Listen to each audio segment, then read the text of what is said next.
and how we have to keep the faith because we're all doing something together that is so important at this moment, and it really depends on all of us. New Yorkers have really been stepping up, and even though sometimes it's hard to see, it's hard to feel, we are making some real progress. It's because of all of you. It's because of the hard work you're doing with social distancing, with shelter in place. It's because of the changes you've had to make in your life, but you've done it. And you've done it really, really well under very tough circumstances and very fast changes in your life. So faith is when we believe we can get somewhere, we can get somewhere together. And I want people's faith to be rewarded. I want you to see the fruits of your labors. And today, in a moment, we're going to unveil some really important new information that gives you a sense of how things are progressing and how it directly relates back to what you have been doing, the hard work you've been doing, all of us have been doing. But I want to put it this way.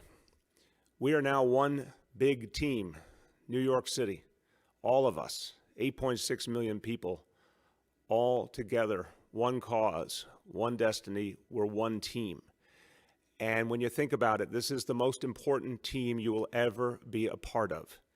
Fighting the coronavirus, the greatest healthcare crisis in a century, the greatest crisis of any kind in our lifetimes. We all together need to fight this. So every single one of us is on the same team here. There will never be a moment that's more important to act as a team, to believe that together we can be greater than the sum of the parts. New Yorkers are proving that right now, and I want to thank you for that. And so, as I said, it's important to show you that what you're doing, every single one of you, affects the information I'm about to show you, because every time you practice shelter in place, every time you practice social distancing, you're reducing the spread of this disease, and you're saving lives, you're protecting people, you're reducing the number of people who end up in the hospital, the number of people who end up fighting for their lives in the ICU. You're reducing the number of people who test positive. Your actions will be reflected every single day in the information we provide, and we'll all watch it together and act on it together. So let's go to this new information now and talk through what it means. I talked about it last Thursday when I said we're going to go through phases here. Right now we're in the widespread transmission phase, the one we don't want to be in, where the coronavirus is deep-seated in our communities. We want to end this phase. We want to move forward, but to do that, we have to keep doing the hard work, the shelter in place, the social distancing. We have to keep earning our way out of this. None of us asked for this horrible disease. None of us deserve it, but we still have to fight our way out, earn our way out of it through our actions. So that means staying focused, staying buckled down on the rules that actually work, and continuing to stick to them. No matter what's going on around us, this is the way forward. Now, 3 indicators I said we would roll out today, and you can see them live right now at nyc.gov/coronavirus. I'm going to go over them, but again, this will be information that's always available to you, updated daily, and we'll all watch the progress together. And I want to note right there, I want it to be steady progress. We all want it to be steady progress. It may not always be steady progress, stating the obvious. Sometimes the numbers may go up, sometimes down. We want it to be down a lot, but we can't guarantee every day is going to be perfect. Sometimes one will go up, another one will go down. We got to see them all move down in unison over a prolonged period of time to be able to get to that next phase where we have low-level transmission and we can start on the path to a more normal life. So let's go over these indicators. Number 1 is the daily number of people admitted to hospitals in New York City for suspected COVID-19 conditions. So again, we're going to show you the progression from day to day. And the data I should tell you up front is typically about 48 hours lag between when the information that we're talking about, when the actual admissions to the hospital or the ICU, et cetera, when it happens and when it's reported. And that is because different hospitals report at different times in different ways, and our health department has to get all the data collected and consistent before it's published. So there will be a lag. We're always going to see if we can reduce it, but for now, assume about a 48-hour difference. But it's still going to tell us what we need to know. So for April 11th, that is Saturday, you have 383 people admitted, new hospital admissions for suspected COVID-19. The day before, that was 463 people. So that's a really meaningful improvement. That's a step in the right direction. The second number, daily number of people in the ICUs across our health and hospitals, that's 11 hospitals, public hospitals, the number of people in the ICUs for suspected COVID-19. So again, going back to April 10th, 857. By April 11th, Saturday, 835. Also moving in the right direction. And then the third indicator, the percentage of people who tested positive for COVID-19.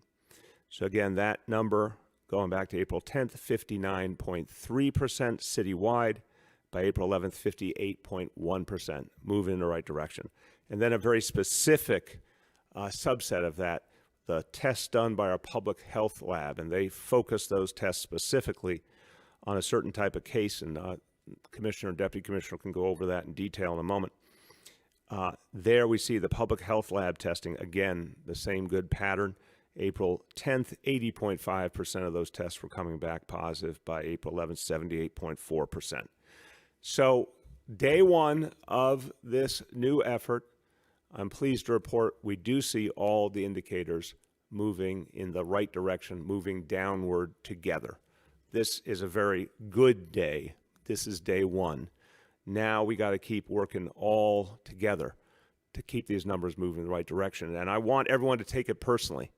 I want you to feel like when you see these numbers are abstractions, but they represent human beings, and they represent the future of the city and what our lives are going to be like. When you see these numbers, take it personally. Recognize this represents the progress that you have achieved, but we've got a lot more to do to keep that progress going, to get to the point where we might be able to ease some of the restrictions and move towards normalcy and have a low transmission dynamic with COVID-19. And I always will keep saying, if we don't get it right, or God forbid this disease resurges, we're going to have to potentially tighten restrictions further. So we don't want that to happen, obviously. Best way to avoid that is to stick with what's working and keep our discipline, and New Yorkers have been absolutely outstanding. So the next topic I want to talk about, this is the question of how we make sure that we address everything we're seeing in this crisis. This crisis has had so many negative effects on so many New Yorkers. But more and more we're finding out just how much there's been a painful disparity. So many people have suffered across all communities. Some communities have suffered very particularly in a disproportionate manner. Now, we know we will get through this. We know this is a crisis that will end at some point. But the disparities that we have now uncovered are deeply, deeply troubling. They reflect historic disparities, and they remind us that we must do something different going forward if we're going to stop these disparities. We can't just see it and consider it something that's unmovable or something we have to live with. We should never live with these kind of disparities. We should fight in every way we can today and in the future to end these disparities. Right now, we have a lot of work to do to address the needs of communities of color right this minute. And what I announced when we put forward the information proving the disparities was a 4-point plan. And I'm going to talk today in more detail about 2 parts of that plan. There will be more announced going forward over the coming days, but I want to start to fill in the information as we have it for everyone. So one of the key pieces of that plan was a really large-scale media campaign to educate people about the coronavirus, to help them know what they can and should do to protect themselves and their families and all of us. And we had an original campaign that we launched in the middle of March as we were seeing the first deaths from this horrible disease. We launched an $8 million media campaign, TV, radio, digital ads in 15 languages, subway ads in English, Spanish, and Chinese, print ads in 15 languages, $1.5 million of ads that were put in community and ethnic media that are so important in the city and trusted in so many communities. We put that out there to try and really get people a lot of information that a lot of people weren't getting from other sources, to start clarifying what was going on with the coronavirus and how people could respond. We launched an advisory committee of 80 community-based organizations, every kind of New Yorker of all 5 boroughs, to help us make sure we were doing the right message, the right outreach. And we did outreach in other forums, on WhatsApp, on WeChat, on Kakao Talk, which is Korean focused. So we used a lot of methodologies, but what we're announcing today is a new campaign. And this one is laser focused on the communities that have been hardest hit and where the disparities are greatest. This is going to be a $10 million advertising campaign to not only get the information out again, but to get it out in a deeper way, meaning to focus in a very pinpoint manner on where the need is greatest. So we've targeted 88 zip codes in New York City where we see the most disproportionate negative impact of the coronavirus. That's where the focus will be, to get this information out, to make sure that some of the confusion that everyone's feeling about coronavirus is addressed head on, that some of the myths and misunderstandings are addressed, that people are given more information about what they can do or where they can turn if they need help, and to do it in the languages that so many New Yorkers speak. So again, a $10 million campaign, 88 high-impact, high-need zip codes will be focused on. TV, radio, and digital in 15 languages, but beyond that now, direct mail pieces to homes, giving people information that will go right to their doorstep in a very accessible format. So that's on the media side, but as I said a few days ago, traditional media and digital are very powerful, and we need to use them fully, but we also need to go to the grassroots, especially if we're going to reach communities that are not necessarily hearing all the messages and that need more help and reassurance. There are many communities that describes, but particularly immigrant communities, particularly communities that in recent years have felt very much that they were in danger and in many ways have receded in terms of how they connect with the rest of our community, pulled back out of fear. We've got to reach out in a really compassionate, open manner to communities that need a lot more information. And some of that has to be done on the front lines. Media alone can't do that. So we're going to be doing to targeted communities. We'll be doing robocalls. We'll be doing live calls from people who have the information, calling directly into households. We'll be doing a texting campaign. We'll make sure at places that people still are going, essential businesses, grocery stores, supermarkets, pharmacies, those grab-and-go meal locations, the 435 locations where people can get free food. We'll have information posted there. We're going to also work with community-based health clinics. And these are organizations that do such important work, and they know their communities, they speak the language, they know the culture. We want to bring them back into this work more deeply. A lot of them have been disrupted in recent weeks. We want to get them back in this. We'll have more to say on that in the coming days. And we want to see ultimately the restarting of the kind of grassroots outreach, literally people out in the community, educating, answering questions. But to do that, we have to keep our healthcare workers safe. We have to have healthcare workers who can move into that type of work and not just be needed at hospitals. And that has everything to do with those indicators I talked about earlier. And we need, of course, the protection for all of them, the PPEs.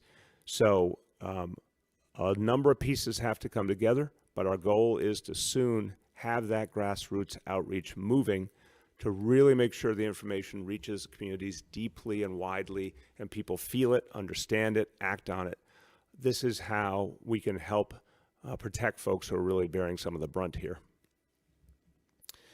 Now, speaking of bearing the brunt, I've said many times this is unfortunately not just a healthcare crisis, it's something worse. It is also the greatest economic crisis since the Great Depression. That's what we're seeing unfold right now. And for a lot of us, we used to hear those stories from our parents and grandparents and never thought we'd live through anything even slightly like it. Well, guess what? Very, very sadly, we are living through something like it. The number of people who have become unemployed just in the last few weeks is staggering and unbelievable. We're just still beginning to understand the magnitude of it. And the only parallel is the Great Depression, and the suddenness with which this happened in some ways was even worse than what happened 80 years ago. So we need to move aggressively, and I'm going to tell you always what the city is doing. There's a lot of things the state needs to do. There's a lot of things the federal government needs to do. The federal government did come along with the stimulus, and that was good because they were important pieces directly for working people, but we need so much more, and we need the next stimulus to happen quickly this month to keep getting support to working people, keep getting support to small businesses, and to the city and state governments that directly support everyday people and protect them. That has to happen. We need to do a lot of other things quickly to catch up with the totality of this crisis. So what's happened already? There's been a moratorium on evictions. That's a very good thing, and that continues. So, what's basic and essential here? Having a roof over your head, even if your livelihood is gone. Well, no one can take your home away from you. There's a moratorium on those evictions to protect you. The 2 million plus New Yorkers who are rent stabilized, I've called upon the Rent Guidelines Board to act quickly to give all of you a rent freeze. It's something the Rent Guidelines Board has the power to do. It's something they have done before in times where the facts merited it. I think this is absolutely a time where it's 100% clear. People are hurting like never before. They deserve a rent freeze. I want to see that happen quickly. That will provide some relief for over 2 million New Yorkers in rent-stabilized housing. I've urged the state of New York to change the laws and rules to allow renters to use their security deposits to pay rent. There's no reason at this point, given how much dislocation has occurred, that a security deposit is sitting in a bank account, not helping anyone when it could be used to pay the rent, help the renter, help the landlord have money to pay their expenses. That is the kind of thing we need to do in the middle of a crisis, and I want to see the state act on that. We need to think about and act on some other pieces as well. So we're launching a tenant hotline for tenants in all 5 boroughs through 311, because a lot of tenants right now don't know what their rights are. They don't know how to navigate this. They're running out of money. They want to know where they can get relief.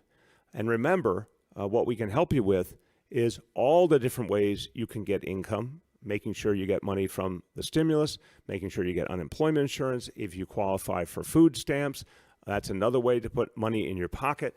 We want to make sure that there's anything that people can get, they're getting it, and that your rights are being recognized. No landlord can attempt to evict you. No landlord can tell you you have to leave temporarily because you're sick. You have clear rights as tenants. We want to protect everyone. So we're setting up this hotline through 311 to make sure people can get those answers and that support. And if it raises to the point that someone needs a lawyer right away, through 311, we can get you free legal assistance and assign a lawyer if you need one to protect your rights. So that will be up and running immediately.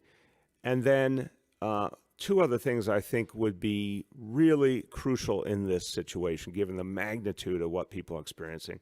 I'm urging the state of New York to take a very good thing, the moratorium on evictions, and extend it to 60 days after this crisis ends. So very thankful that the state acted to protect renters, and I know to protect other folks to keep a roof over their head. But we need to make sure that that moratorium on evictions doesn't run out, and it doesn't run out prematurely. We need to see this crisis end and then give a grace period to people to protect them, so we don't have a horrible situation where we finally get out of the coronavirus crisis and then see a massive wave of evictions. We need a period of time to help people get things back together and to protect them and make sure they still have a home. So the state should act on that right away. And then it's also something I think the state of New York could do that would help everyone. Let tenants who lost their income defer their rent. So if a tenant can document that they lost their job, which I'm so sorry to say so many people can at this point, If you can document you lost your job and you don't have income, give tenants the ability to defer their rent payments and repay over the next 12 months on a payment plan. There's, I think, some clear ways to put this together that protect tenants and respect the rights of landlords and make sure that everyone is whole in the end. But we can't have a situation where folks just have no money and no way to pay, and they're living with that constant insecurity. Let's acknowledge the extent of this crisis and give our tenants a clear way forward. That's something I think the state should do as well, as quickly as possible. All right, let me move to a very different topic. And this one, again, one that we all care about, and one where I can at least give people a little bit of good news as we fight through this crisis together. As we've seen with alternate side parking, folks obviously want to know where we're going with this and want the security of knowing that they don't have to worry about moving their cars. I've always said the one thing I cared about was making sure we didn't end up in a situation where our neighborhoods weren't clean, especially in the middle of a health crisis. I'm happy to say we've been monitoring. Our sanitation department's been out there.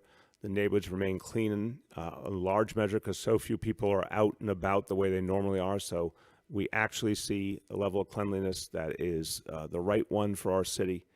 And therefore, I'm announcing we are suspending alternate side parking for another 2 weeks.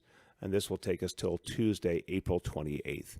So we're going to continue to update you, but right now, rest assured, no alternate side parking until Tuesday, April 28th.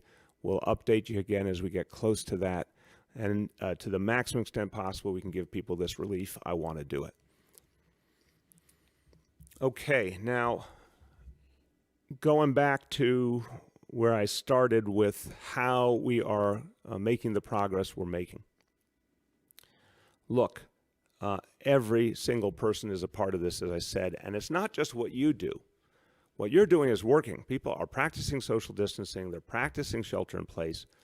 And, you know, we've sent out a lot of enforcement agents. We've sent out the NYPD, and we've constantly followed up on any concerns, and we're seeing really pretty amazing levels of compliance by New Yorkers. And sometimes when there's a report of a problem and the police show up or another department shows up, folks immediately fix the problem is what we're finding, and that's what we want.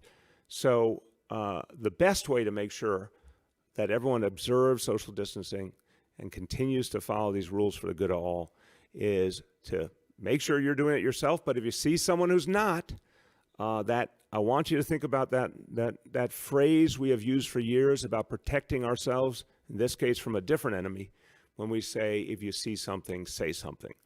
In this instance, I want you to see that you can make a real impact. If someone's not doing the right thing, or if a line is developed that's packed too tight together, if a store is too crowded, if people are gathering someplace they shouldn't be, not practicing social distancing, please let us know right away. This is about saving lives. No one should hesitate. This is about saving lives. Every time we practice these rules, it helps us forward. So you can call 311 at any moment, tell them exactly what you're seeing, where it is, what time you saw it, and we'll send out the NYPD and the other agencies to enforce and fix the situation. And another option is you can go on nyc.gov/coronavirus, and you can just quickly put down just a little bit of information, and that will instantly register so all of our enforcement agencies can get on it right away. And in the next few days, we're going to add another option where you can just submit a photo on the 311 app or the 311 website and just indicate, you know, the location. And just by the virtue of having that photo and knowing what time it was and the location, the NYPD and all our other agencies will be able to act quickly to address the condition. We want to make it easy. We want to make it fast. We want to make sure the enforcement is fast. Everyone has a role to play in this, and we need everyone to help us. You are the eyes and ears. It's your city. It's your fight against the coronavirus. We're all in this together. Letting us know if you see a problem is one of the best ways to contribute to getting us out of this really, really tough phase and on to a better future. So I'll conclude, and then I'll just say a quick few words in Spanish, and we'll turn to our colleagues in the media. But I'll conclude on this important point about being a team. a lot of us are feeling right now the absence of sports. We, so many New Yorkers, we love our teams, we love team sports, we love playing team sports. I'm missing it all the time. I bet a lot of you are missing it all the time. We're not getting to watch the teams we love. But in fact, we are now part of a team. As I said in the beginning, this is the most important team you will ever be a part of in your whole life, right now. And we watch sports, and we have heroes who play on teams that we love, and they do amazing things, and they show strength, and they show resilience, and they do things we thought couldn't be done, and we love them for it. Well, guess what? That's you now. You are actually in the middle of such an extraordinary fight. You get to do the things that you have admired in other people. You get to be the player on the field who makes a difference, who does the extraordinary, who does what people thought couldn't be done. So this is where we are now, all 8.6 million of us on one team. And people have been acting like they're on one team and have been making a huge difference. And we see it already. Those three key indicators, we're all of us going to be able to watch them together. We're all going to be able to talk about what it means. But you saw even on day one that what you've been doing has had an impact. What you've been doing is working. We're going to keep watching them together to get us through to the next phase. So everyone, right now in our time, we've been shown a challenge we could never have imagined. But you have been doing everything that we need you to do to win. This is a battle. This is something we've never seen before, but together we can overcome it. And instead of just saying, here's some vague ideas, we're going to show you the facts that prove we can overcome it and prove what it means for you to be in this game and fighting hard and fighting to win. So thank you for being a team and acting like a team. It's making a huge difference. Just a few words in Spanish. Tenemos que ganar nuestro progreso juntos en esta lucha contra el coronavirus. Ahora, todos los neoyorquinos podrán ver los datos críticos que muestran si estamos ganando esta batalla. La única forma en que podemos ganar es como equipo. Hay que quedarse en casa y trabajar juntos para salvar vidas. With that, we will now turn to our colleagues in the media. And just a quick reminder to folks that we have Dr. Barbeau in the blue room and Dr. Katz and Dr. Daskalakis on the phone. And with that, Andrew Siff from NBC New York is up first. Andrew? Mayor, good morning. Hope you're doing well. Thank you, Andrew. Question about the reported shortage of swabs for COVID tests. Wasn't the reason you brought on Jimmy O'Neill to sort of get ahead of these gear shortages? And how severe a shortage is this? What will it do to the goal of ramping up testing to the point that it makes a difference? Great question, Andrew.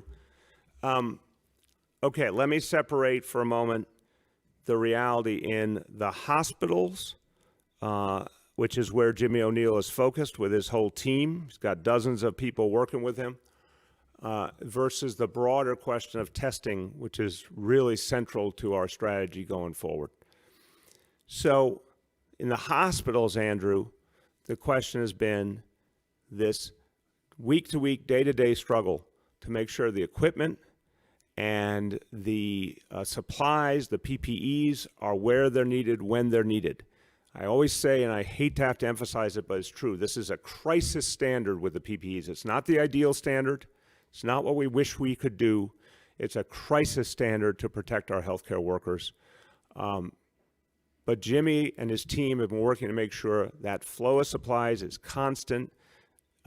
The materials, the things that are needed in each place are in the right place at the right time, being distributed effectively. And when there have to be adjustments, which is normal when you've got 56 hospitals and an ever-changing dynamic, those adjustments are made in real time.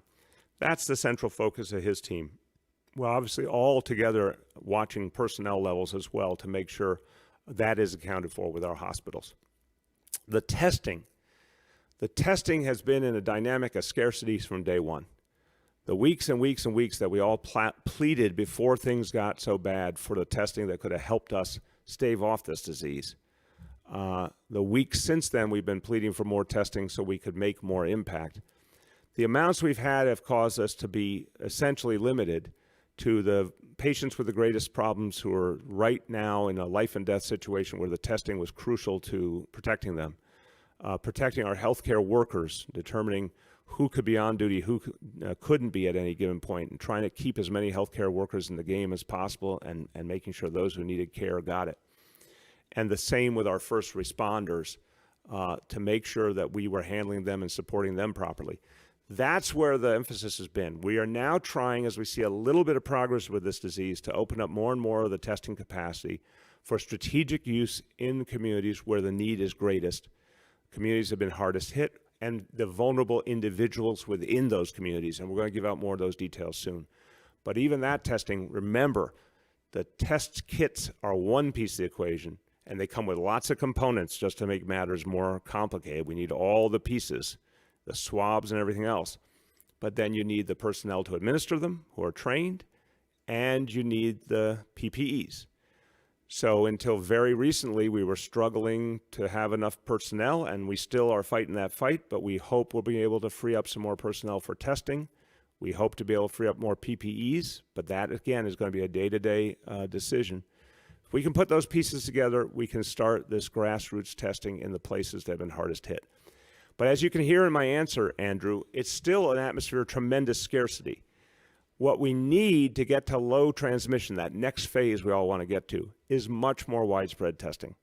And I have appealed consistently to Washington. I spoke to the president yesterday and other key members of the administration, the FEMA administrator and others, to say this is the crucial need if we're going to transcend to the next level and really reduce the presence of this disease. We have not gotten yet any guarantees from Washington about how and when we will get a much greater amount of testing. So right now, I at least want to keep us doing what we're doing, start to get into targeted community testing. But I know that until we get a much more ample supply of testing, we can't sustain what we need to get into that next phase. Next up is Deborah Lee from the Bronx Free Press and Manhattan Times. Deborah Lee. Hey, good morning, everyone. How are you? Hey, Deborah Lee. I want to follow up on that question, and also just generally, as we talk about amplified testing, both in resources and personnel, Mayor and Commissioner Barbeau, the question becomes, when will we have these resources? Because, one thing is pie in the sky in terms of what we need now and what we don't have, what the requests have been. But in order then for us to return to some semblance of normalcy, as per the administration, we'd have to get to zero transmission, and we'd have to really ramp up testing. When you look at it in light of opening up the city and the region for business, and particularly for schools as well, how can we achieve that with the resources in hand? And then specifically, can you tell us what kind of testing needs to be in place? When you talk to school leaders, they talk about these buildings having to be safe for the gathering spaces, for the community, for families, for parents, for teachers. How will you, in fact, be able to assure that come September, if that's the end goal now, that these buildings will be that? What will testing look like at that point when you have strangers coming in and out of the buildings all the time? Great question. I'll start, and I know Dr. Barbeau will certainly want to comment on this. So, Deborah Lee, you've done your homework, obviously. I think you really framed it powerfully. Okay, so first of all, what I talked about last week with the phases, from widespread transmission now to low-level transmission to, you're right, zero, no transmission, effectively no cases or only very occasionally. Dr. Barbeau has said from the beginning to give us some guidepost, and we all understand it could change, but she said, look, September is a viable thing to be talking about, really getting back to normal, but no one's guaranteeing that. We're saying it's something we can shoot for that we think is realistic.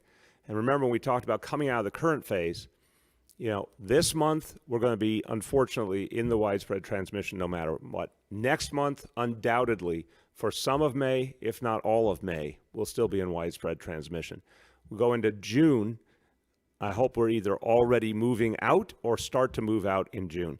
this puts, again, you raise the issue of the schools. This puts the schools' point in perspective again.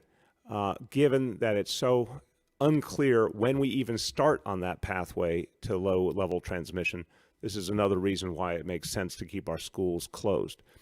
But then you talk about what would it look like. Well, we keep demanding a real timeline from the federal government. And look, unfortunately, from what we know right now, for the kind of level of testing we would need, really widespread, federal government is the only place where we could get the impact we need. We're working on the private market and every other tool we can find, but to really guarantee a constant supply, the federal government's going to have to do something very different than what they've done so far. It's clear they're still not using the Defense Production Act to the maximum. It's clear there's still not the level of coordination that we need to see on the federal level. We need to know that a lot of testing is coming and it'll be sustained. I don't think any of us believe that's happening, in the next few weeks. I think that's something that looks like a month or more away. And we just don't have clean answers on it.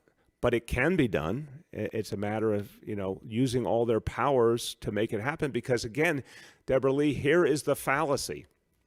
If the President of the United States or anyone else wants a recovery, and we all want it, right? But if you're serious about it, you can't do it without widespread testing.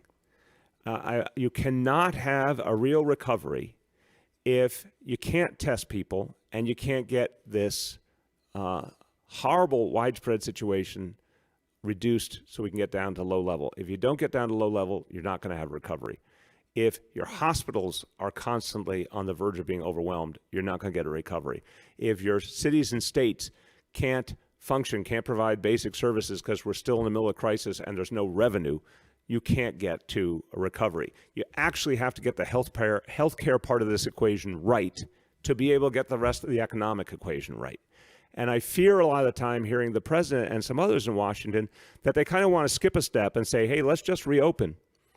Regardless of what it's going to take.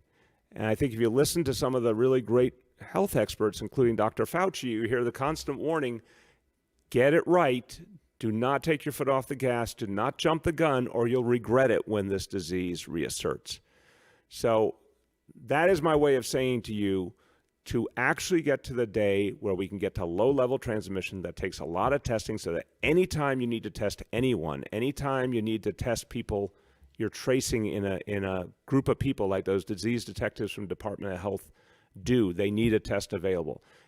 Anytime we're trying to make sure that someone who has been in quarantine or isolation can come out, you need a test available. We have to be able to have it when we need it. That would then put us on the pathway to showing that transmission had gotten so low that you could have confidence in doing things like reopening schools in September. Doctor. So to build on what the mayor just laid out, what I would say is, first and foremost, what the most important thing that we are doing right now to get us to that point of reducing transmission is the social distancing, is all of the things that are currently in place.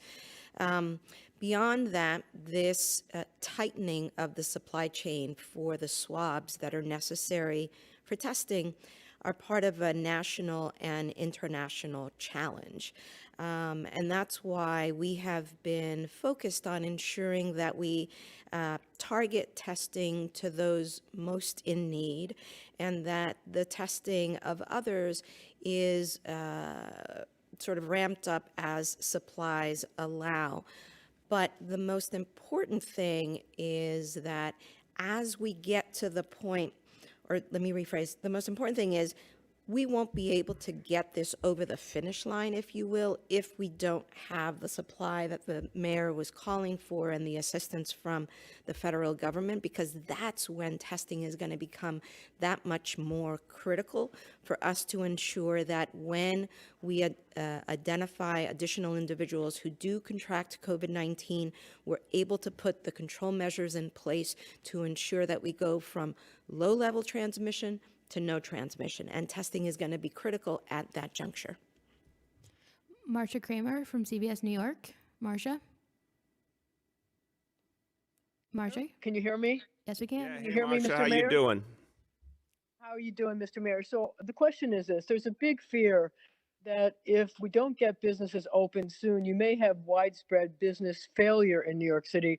I wonder if that's something that keeps you up awake at night. You're worried about it, and how do we get to the point where we can do it so that we have, both healthy New Yorkers and a healthy economy?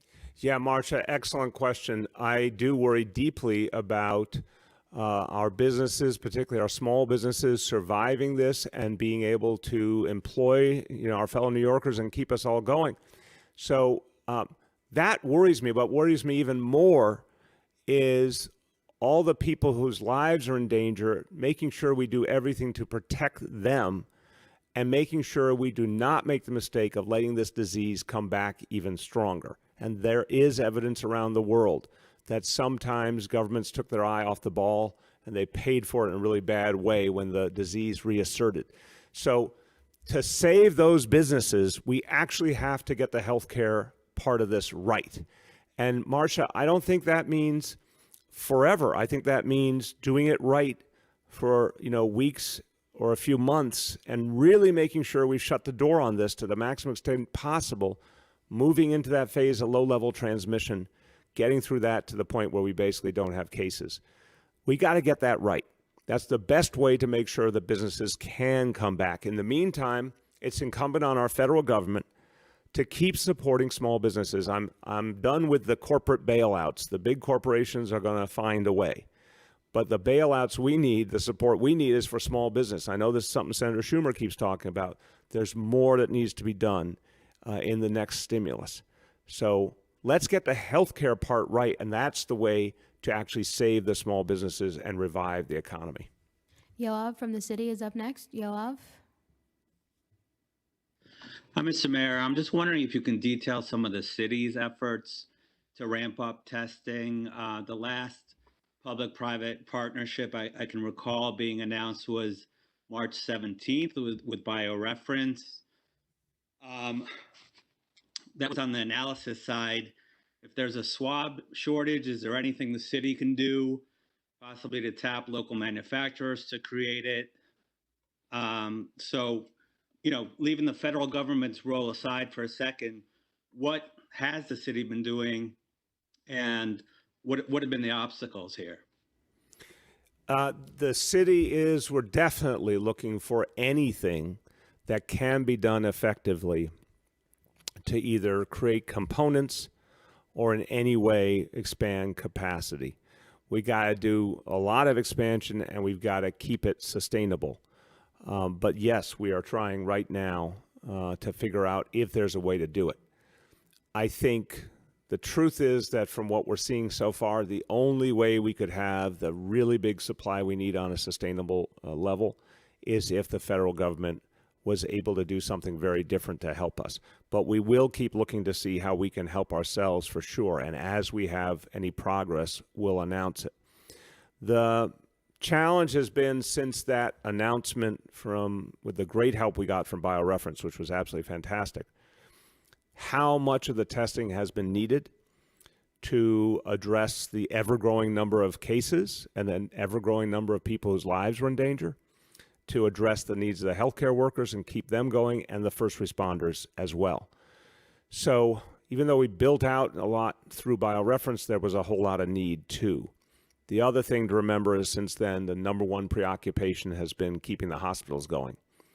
And only in the last few days have we begun to feel that situation is improving, but it's only improving, to an extent, and we're still struggling on the supplies, the PPEs, and that's where a lot of focus has to be. So the answer is, that's where we've been over these last few weeks, but we are going to see quickly if there's more we can do in the city and how far that could take us. Katie from the Wall Street Journal is up next. Katie? Katie, can you hear us? Can you hear me? Yes. Hi, thanks, Olivia, and thanks, Mayor de Blasio. My question, and I've kind of asked this previously, but hearing again about the increased advertising and the robocalls in 15 languages to communities, particularly the most vulnerable communities, I'm so struck by how late it all seems, and I want to know, Mayor, why this wasn't done a month ago, why this wasn't done sooner. you look at the number of the sick and the dead and the communities, and I just can't help but think that this all feels a little late when it could have been done a month ago. And I just want to know why. The city knows which communities are their most vulnerable. They know the languages people speak. They know the healthcare realities that they have. So can you just explain to listeners and to viewers why now and not last month or not even 2 weeks ago? Well, Katie, again, I said just a few minutes ago that the first major campaign was mid-March, and it was an $8 million campaign. So clearly in 15 different languages, and much of it was in community and ethnic media. So in fact, it did happen right as we were seeing this crisis take a new direction. That's when that happened. This new one is targeted even further, given what we've learned in the last days. In addition, the central thrust over the last few weeks has been to protect the people of the communities hardest hit by protecting the hospitals that serve them, the public hospitals and the independent hospitals. The last few weeks have been day to day, hour to hour, making sure we had the ventilators, the supplies, the doctors, the nurses, the healthcare workers where we needed them, when we needed them, in a crisis that took on an extraordinarily fast trajectory. That was how we could make sure to save the lives that could be saved. And that's always been the core guiding light here, is save every life that can be saved. So that's where a huge amount of time, energy, and resources went. And again, it builds upon, thank God, the billions of dollars we put into our public health system to save H&H years ago, that now is given us a foundation to be able to save lives here and now. But no, we've been out there with these messages deeply into communities. We're targeting them even more now, and we're going to keep fighting with everything we've got. We're going to try and get the new testing out there, again, with the clear understanding it depends on the supplies, the PPEs, the personnel. But everything has been about trying to get what we need to keep things going and protect the healthcare, and protect particularly the hospitals that save lives. Bridget from WNYC is up next. Bridget? Good morning, Mr. Mayor. There was a lot of reporting over the weekend about the decision to close schools for the rest of the school year. You said the decision was made. The governor said the decision wasn't official.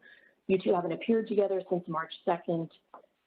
Respectfully, what do you think went wrong in terms of the communication in this particular case? And respectfully, what's the way forward so that your messages are in sync and New Yorkers don't have to experience the disorientation they feel when you're saying different things?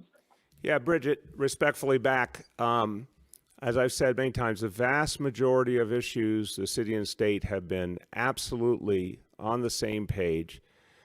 Again, you guys will report on the exceptional. I understand that, but I'm going to strongly ask you to look at the whole trajectory through February, March, April, where the city and state, and we've all been talking constantly, have agreed on directions together constantly.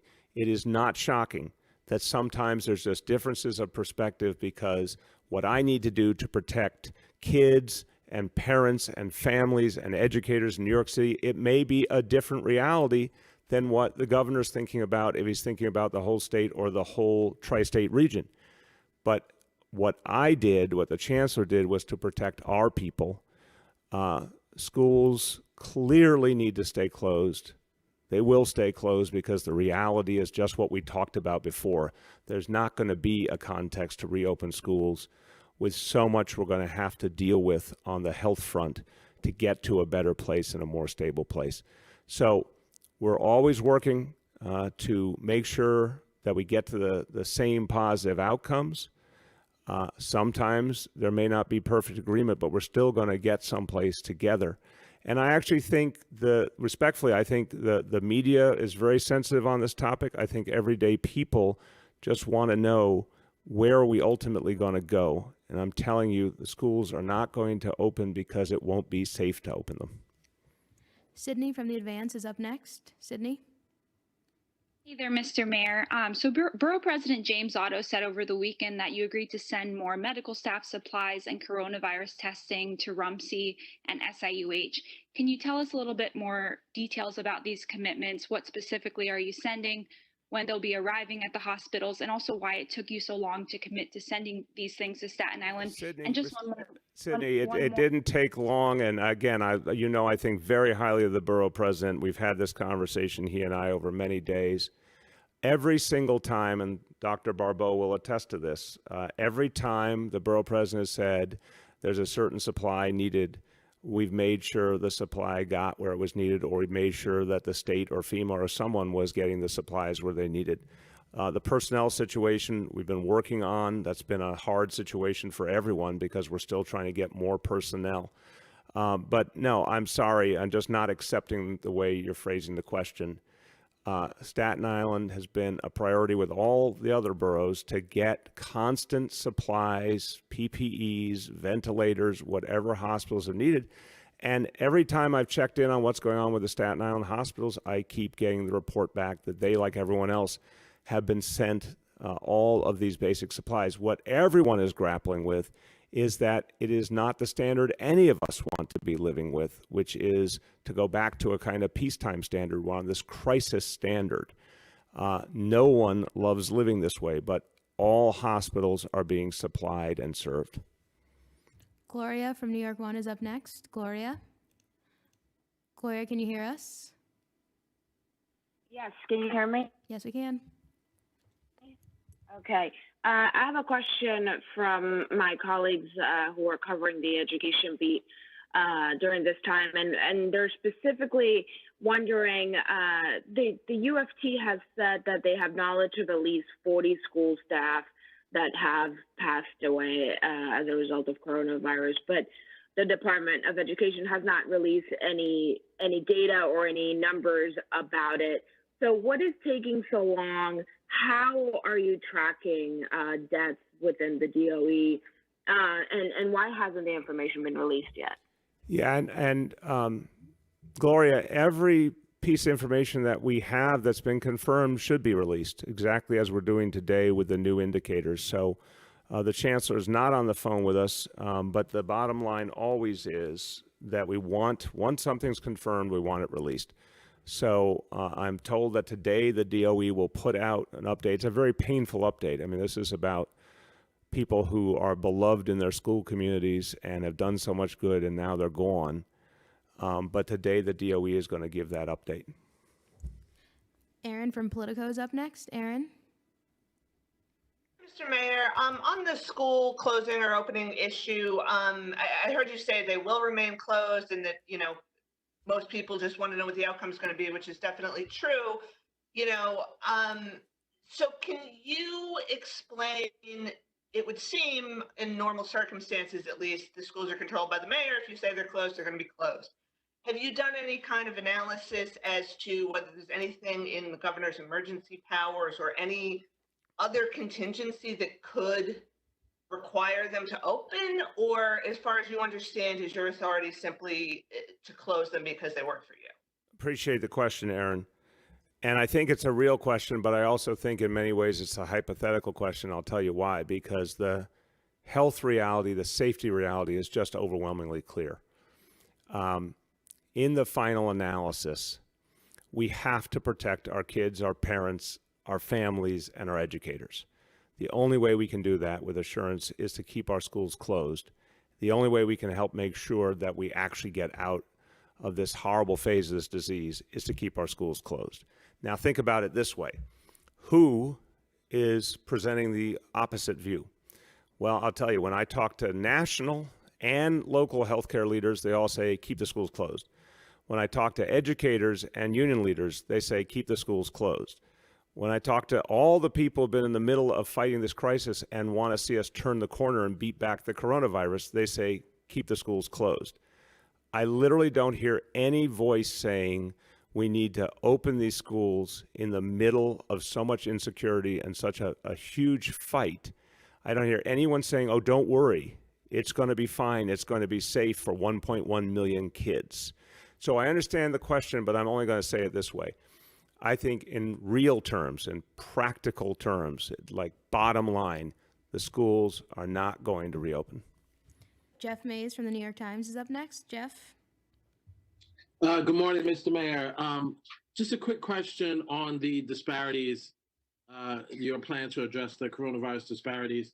I wanted to ask, is there any other plans to do things such as increase access to healthcare for people in these underserved communities, or provide more PPE to sort of the frontline workers who tend to be from some of these underserved communities?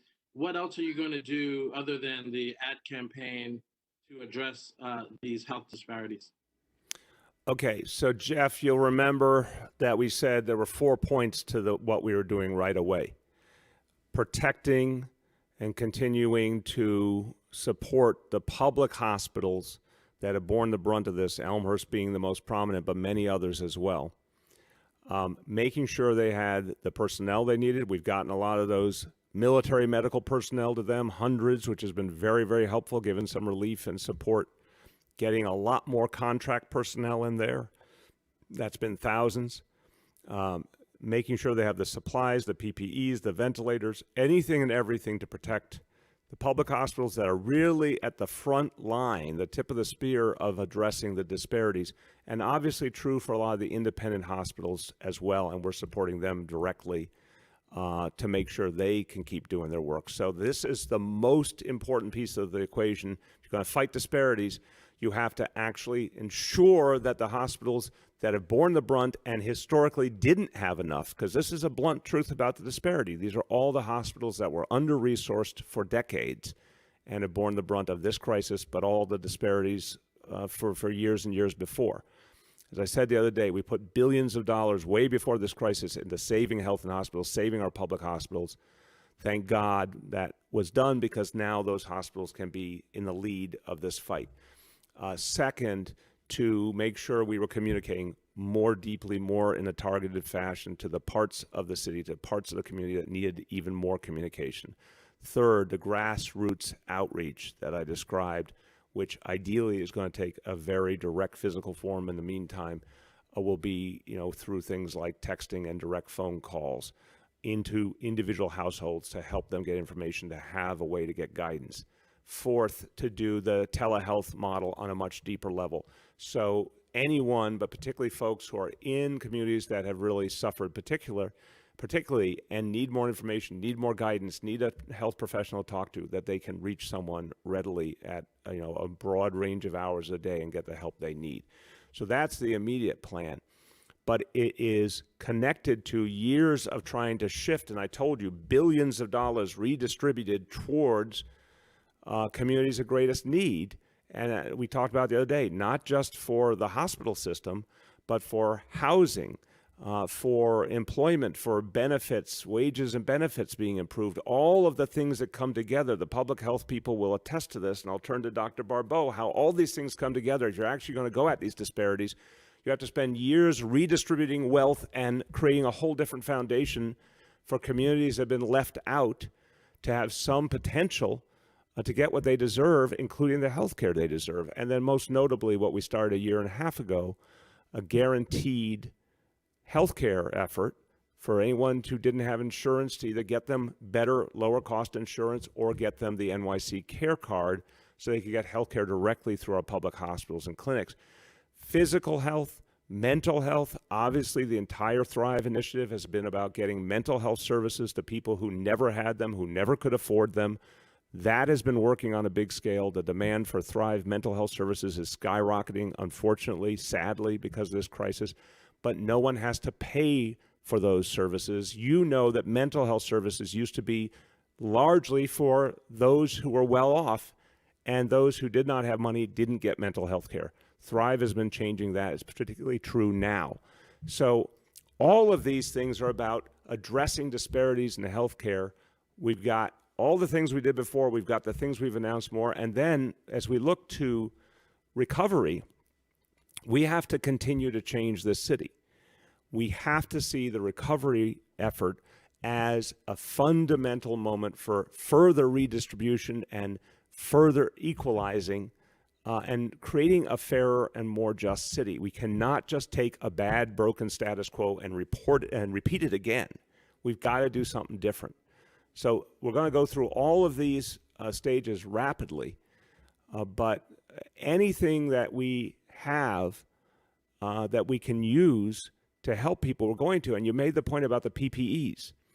the whole concept of getting the PPEs to protect our healthcare workers and our first responders has inherently been addressing the historic inequities, because so many of our healthcare workers come from lower income communities, come from communities of color, need the protection. This has been the obsession to get it to them.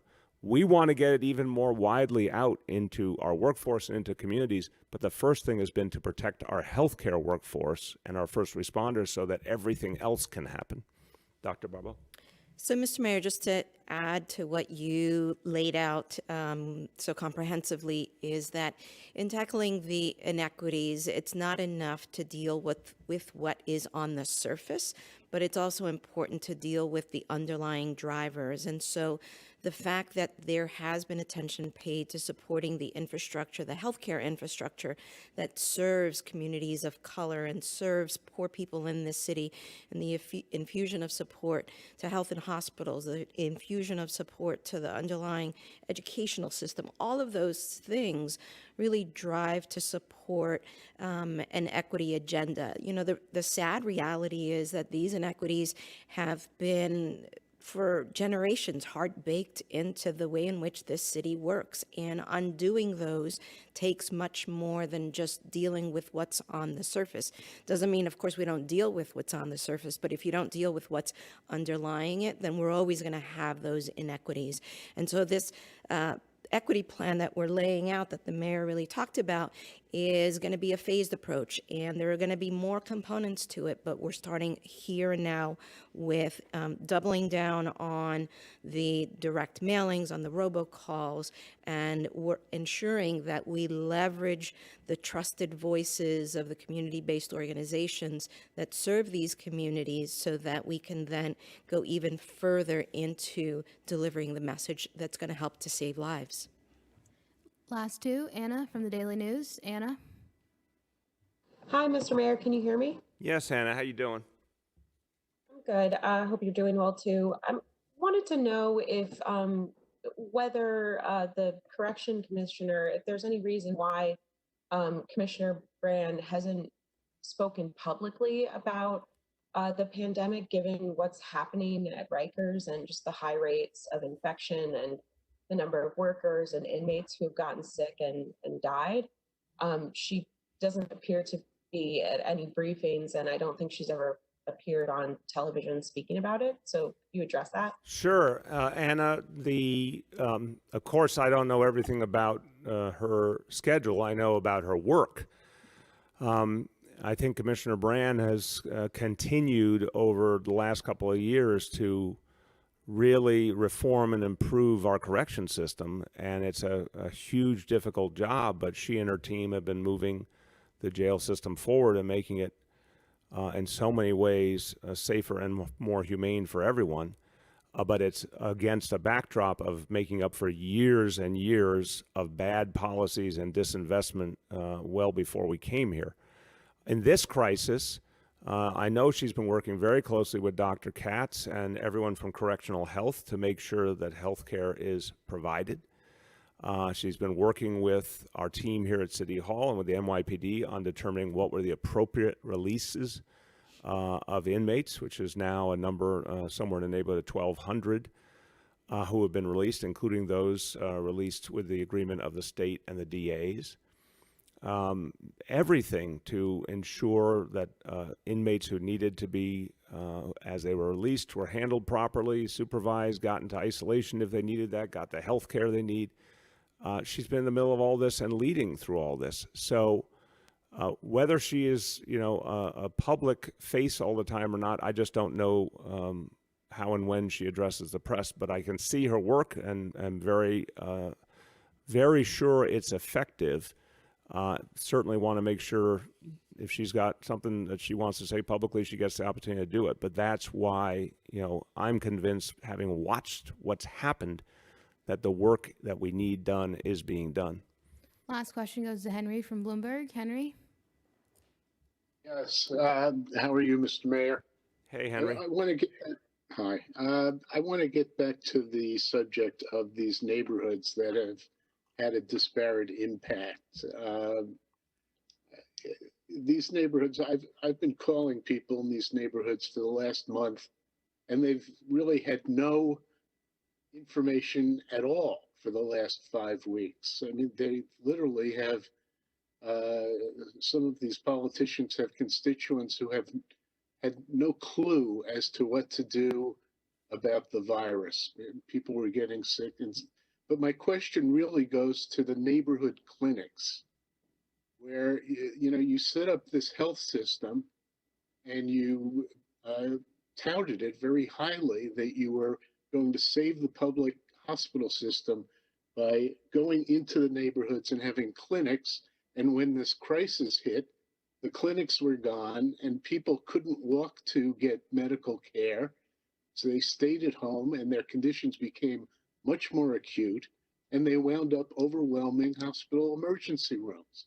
Isn't this a complete reversal of what you saw as the salvation of the public health system in New York? No, it's not. It is a response to an unprecedented global health crisis. And I'll start, and then Dr. Katz is on the line, and he can add, and if Dr. Barbeau wants to add as well. First of all, Henry, just following the track of what you said, obviously we've been incessantly trying to get information out very, very broadly. And on the one hand, there's been a nonstop flow of information, whether it's these daily briefings or all the outreach that the city government does in so many ways to make information available to people. We've actually asked the elected officials, community organizations, faith organizations, everyone to be our partners in getting information out, as well as the advertising, the other ways we get information out.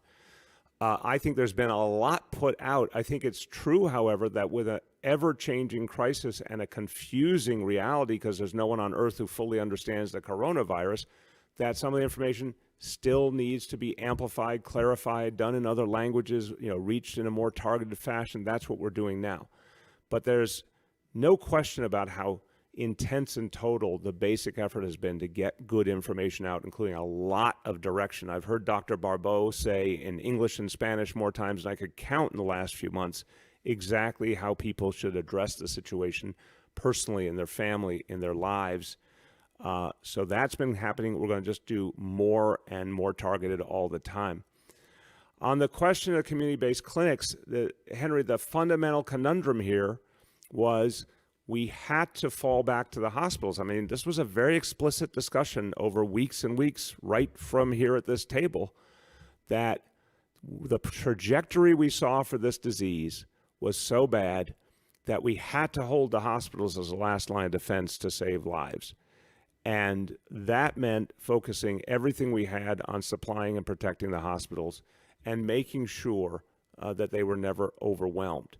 The community-based clinics couldn't do, of course, what the hospitals could do. There's also the problem of trying to make sure that people didn't travel in the ways that they historically had.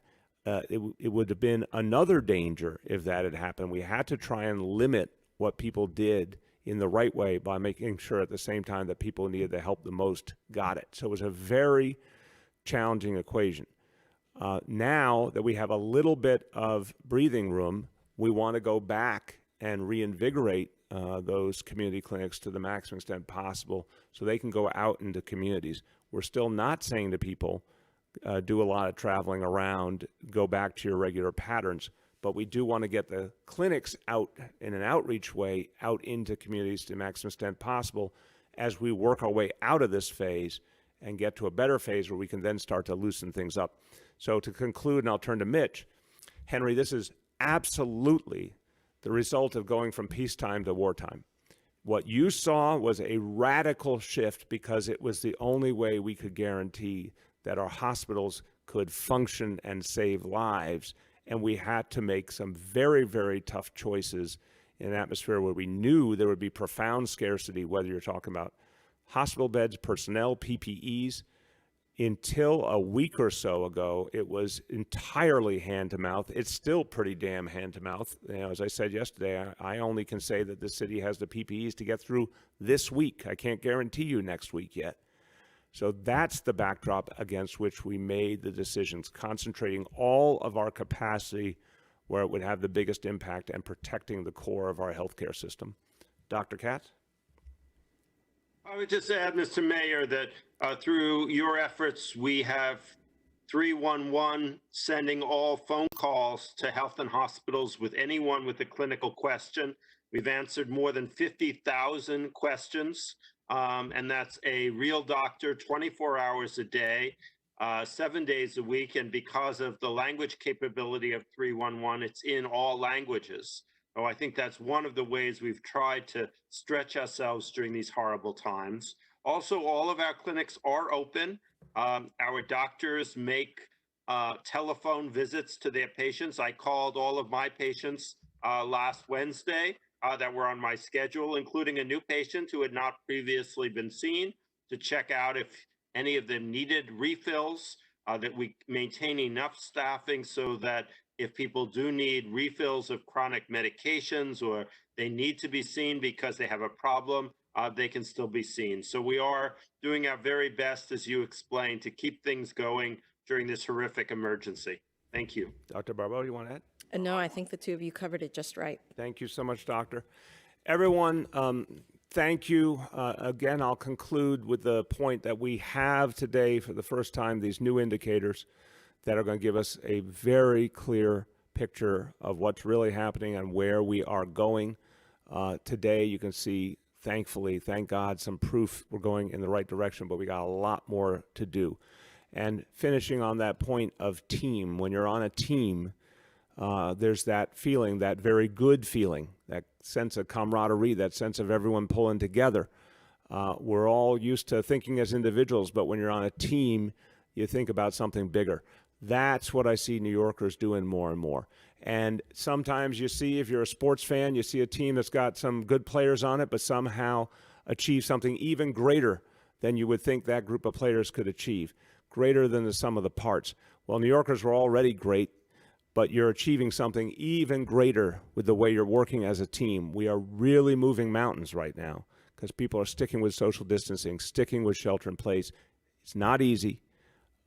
We've been really clear it's not going to be easy, but you can do it. You've proven you can do it. And God bless you all. Keep going. Thank you.